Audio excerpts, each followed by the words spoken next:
VIP Hair Color Shampoo. Hair ka natural color, pakka. Finance Minister very happily says it is a blueprint for 25 years. And Prime Minister comes and says about it is for 100 years. Sir, what are they talking and to whom they are talking? The poor are becoming poorer. The rich are becoming richer. Thank you, Mr. Vice Chairman. Sir, I rise to support the motion of thanks to the Honorable President for the address he has delivered to both the Houses of Parliament. Moved by my esteemed colleagues, Madam Geeta, and seconded by Mr. Malik, both of whom are not now here in the House as per the conventions. Both of them are. But as per the conventions, we do our duty of thanking the President. Sir, in the process of my speech, however much I tried, I hardly find anything to appreciate his entire speech to the members of Parliament, except two things. One, he quoted a couplet from Tirukkural, and another is from Dr. Baba Sahib Ambedkar. Other these two things, I think nothing is to appreciate or relish in his speech. The bedtime stories of the children are built on maximum imagination. But what they are telling now exceeds even bedtime stories. Nothing is in practice. Sir, let me quote what the President in his address told about Baba Sahib Ambedkar. My quote, "My ideal would be a society based on liberty, equality and fraternity. Democracy is not merely a form of government. It is essentially an attitude of respect and reverence towards one's fellow man." So it's only in letter and not in spirit. So I am reminded of the famous maxim about democracy: by the people, for the people, and of the people. Yes, this government was elected by the people, but it's conveniently forgot its promise for working the people and forgot that it should be a government of the people. All the policies and actions of this government are anti-federal and anti-secular. Sir, our founder leader Anna, when he assumed the office of Chief Minister, his first interview in Delhi, the journalist asked him, "What is your economic policy?" Anna said, "Tap the rich and pat the poor." That was a very famous policy that he told the people and to the entire country. But now this government is tapping the poor and patting the rich. Sir, when you say the GST collection is 1,40,000 crore in 1 month, who has paid that? The poor and the middle class people, or whatever they buy, whatever they live, however they live, they pay tax to the government. But what has happened? The government, instead of addressing very core issues, the crumbling MSME sector, the impact of the COVID, the increase in the essential commodities, the enormous increase, 69 times in 1 year, the petroleum products. The government has earned 4.91 lakh crore by way of this.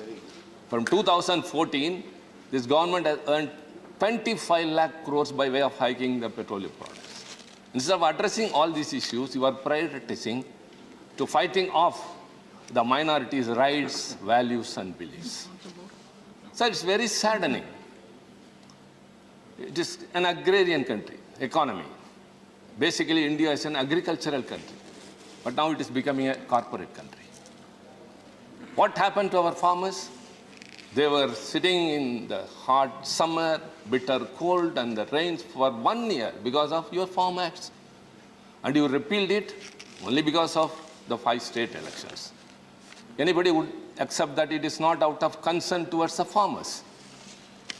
That too, after they sacrificed 700 lives. The government should have been empathetic, not even sympathetic, empathetic. When you say, Dr. Baba Sahib Ambedkar, that we should be respect and reverence towards one fellow man, the government's duty is to protect and save every life of this citizen in this country.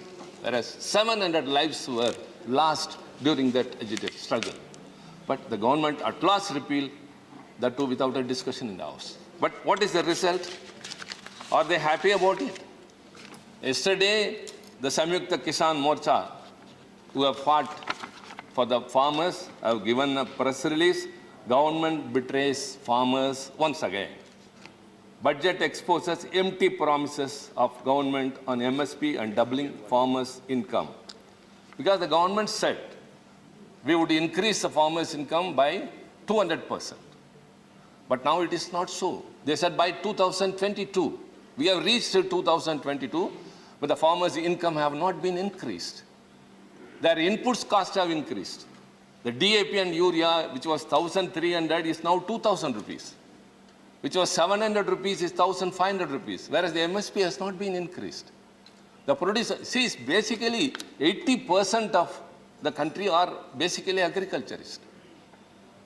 During the economic recession, India survived only because of two things. One is public sector and the other is agriculture sector.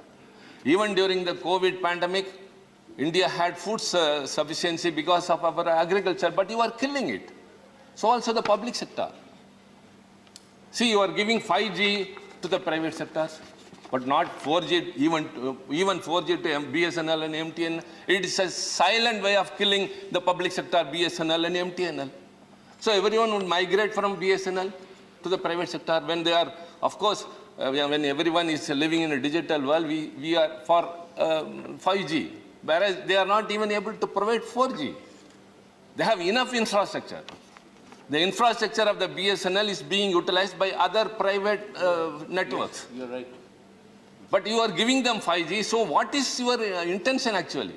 You are patting them like anything.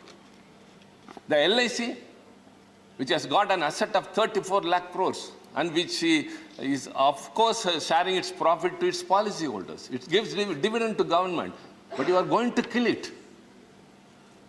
You take the money that only policyholders are protected only by LIC, and you are going to take the money and fulfill the pockets of the corporates. So what is going on in this country? See, India is said to become the youngest country. The largest democracy is going to be the youngest country in the world. In what sense? 64% of its population is going to come under the working age group. What are the plans you have got? When you introduced the Make in India program, you said that 5 crore people are employed, we will make it 10 crore. But now it is 2.5 crore. You are assuring yesterday in the budget that we will give 60 lakh jobs in 5 years. That is 12 lakh jobs in 1 year. And the finance minister very happily says it is a blueprint for 25 years. And Prime Minister comes and says about it is for 100 years. Sir, what are they talking and to whom they are talking? The poor are becoming poorer. The rich are becoming richer. The richer are now becoming corporates. That is what we witness in this country now.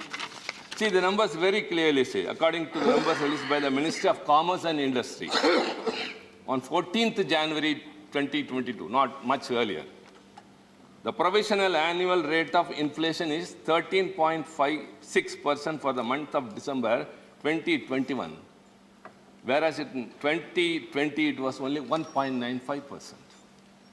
It is their statistics. This is the inflation condition. Essential commodities are hiking. People's income is not there. And your way of handling many things, people are suffering. They don't have jobs. How are you going to meet the unemployment? You don't address those issues, whereas you are talking something else. You are patronizing the corporates. And so also the inflation is borne by whom? The middle class and the lower sections only. What happened to the MSME?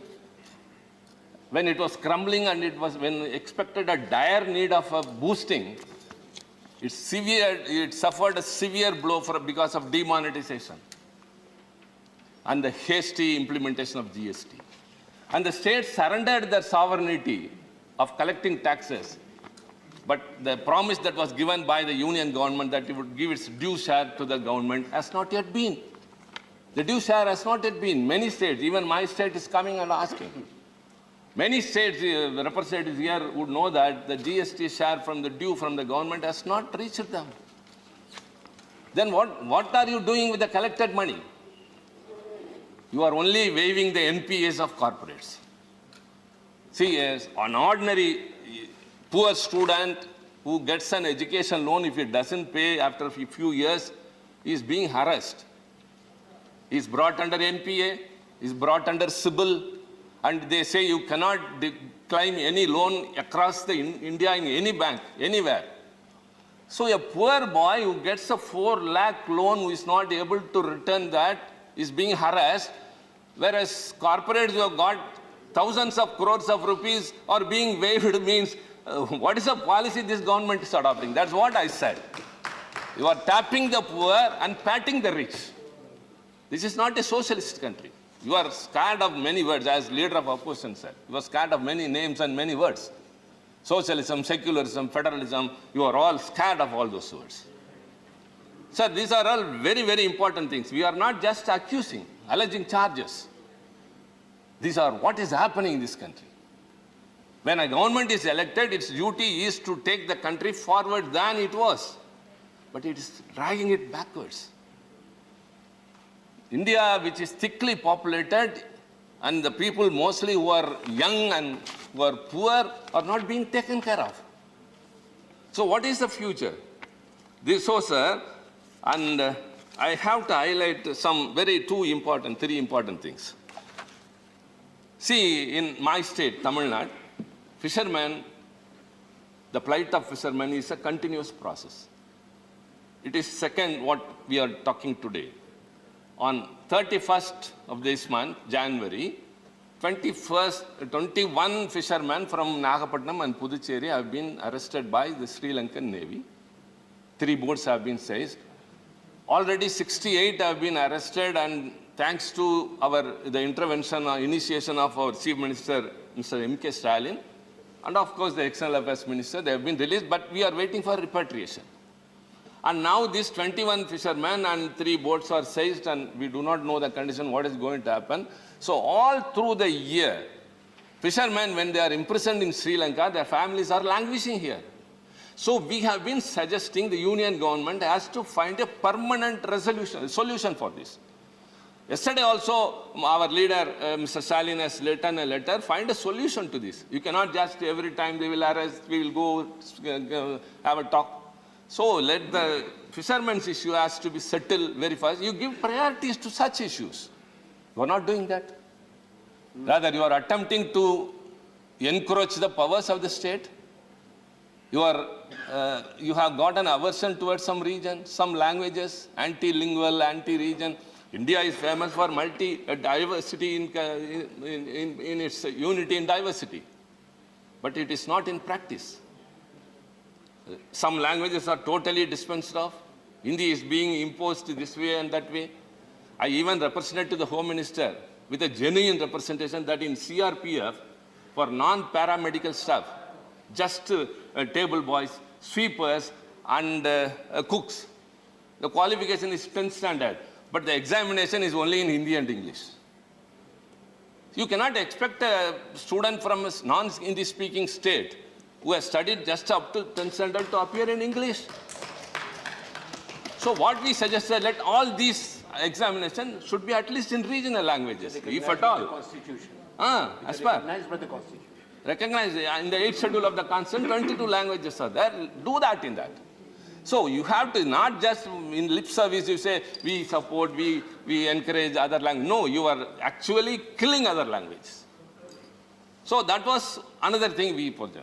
See the Republic Day parade, a very, very ceremony which all are celebrating, and especially this is the 75th year. And all the years, all the states will not get representation, we are aware of that, but this is a special 75th year. The Tamil Nadu government gave 7 designs. The theme was Tamil Nadu's participation in the freedom struggle. There were 4 rounds of scanning by an expert committee. They say that it's an expert committee. Expert committee has not come down from the sky. It's only constituted by you. The committee constituted by you drafted the national education policy, which was not accepted by even the academicians. So also this expert committee, 3 stages it approved.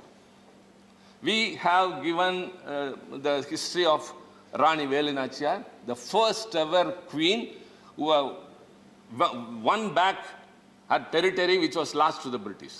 Everyone has lost and have died.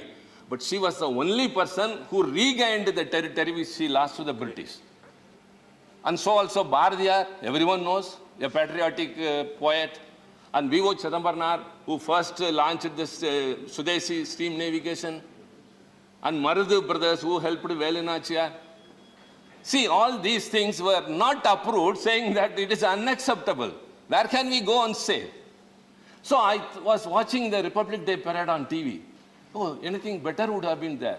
But I saw only saffron-clad saints walking and on the tableau. Why are you rejecting us? It has been happening for long that South Indian, especially Tamil Nadu, the patriots or anyone, is not recognized. Why all these years? Again, the Chief Minister wrote to the Prime Minister himself. Sir, take care, please. It's very important. They didn't allow.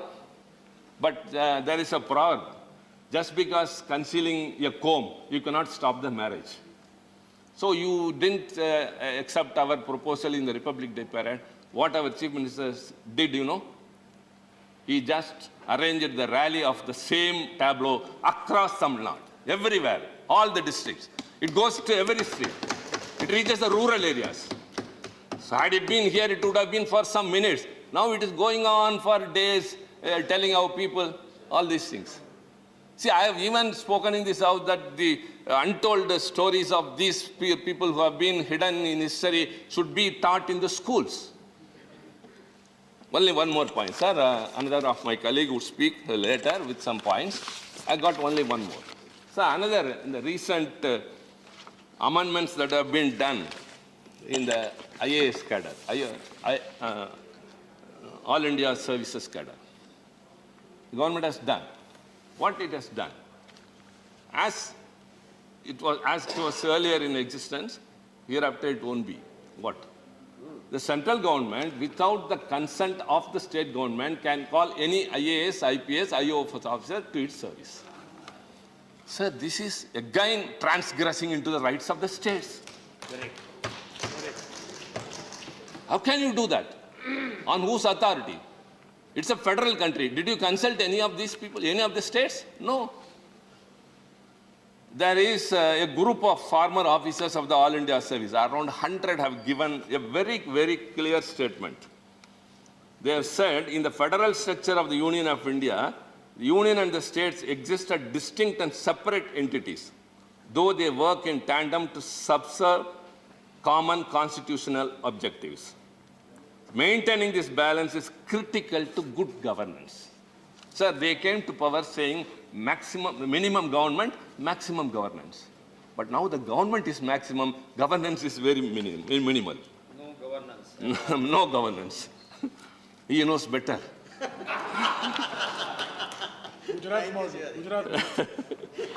The proposed amendments to the cadre rules of all the three AIS, All India Services, seek to working in the state to be withdrawn from the services in the state of the allotment, hits at the very core of the constitutional scheme of Indian federalism. So this is not a creation of the executive, this All India Service. It is by the constitution itself. Their experience in the state would help. But if at all you take them here, they would be serving only the center and they would lose interest in the states. And the states would also hereafter will suspect the All India Service officers. They would rely more on their own selected state officers. This is not an indication of federalism. This is not good at all. Whatever you do is snatching. You enact draconian laws. With UAPA, you put under, you imprison the social activities and minorities. And so also taking away the rights. So simply, I would like to sum up with only one thing. What is going on in this country after this party has taken up assumed power, and the president also has addressed? I could simply say that democracy is in peril. Secularism is at stake. Federalism is targeted. State rights encroached and transgressed. Economy shattered. Minorities unsafe. public sector's crest. This is the experience of us, nothing else. I will just say only one thing. Our Anna, founder Anna, said, when he spoke in the same house, carry on, but remember. From your seat. He spoke from where you Oh, are sitting. great. Thanks, Mr. Jairam Ramesh said that from where I am speaking now, because the COVID was the place where my founder leader Anna was speaking. He said, carry on, but remember. Carry on. People have given you a mandate, but remember, the people are watching you. 2 years after, they will teach you a lesson. All those who are suffering will say what they have to. Yadiyin kannir kooriya vaazhai ukku in Tamil. The tears of the poor is much sharper than the sword. Thank you very much. VIP Hair Color Shampoo. Hair ka natural color, pakka.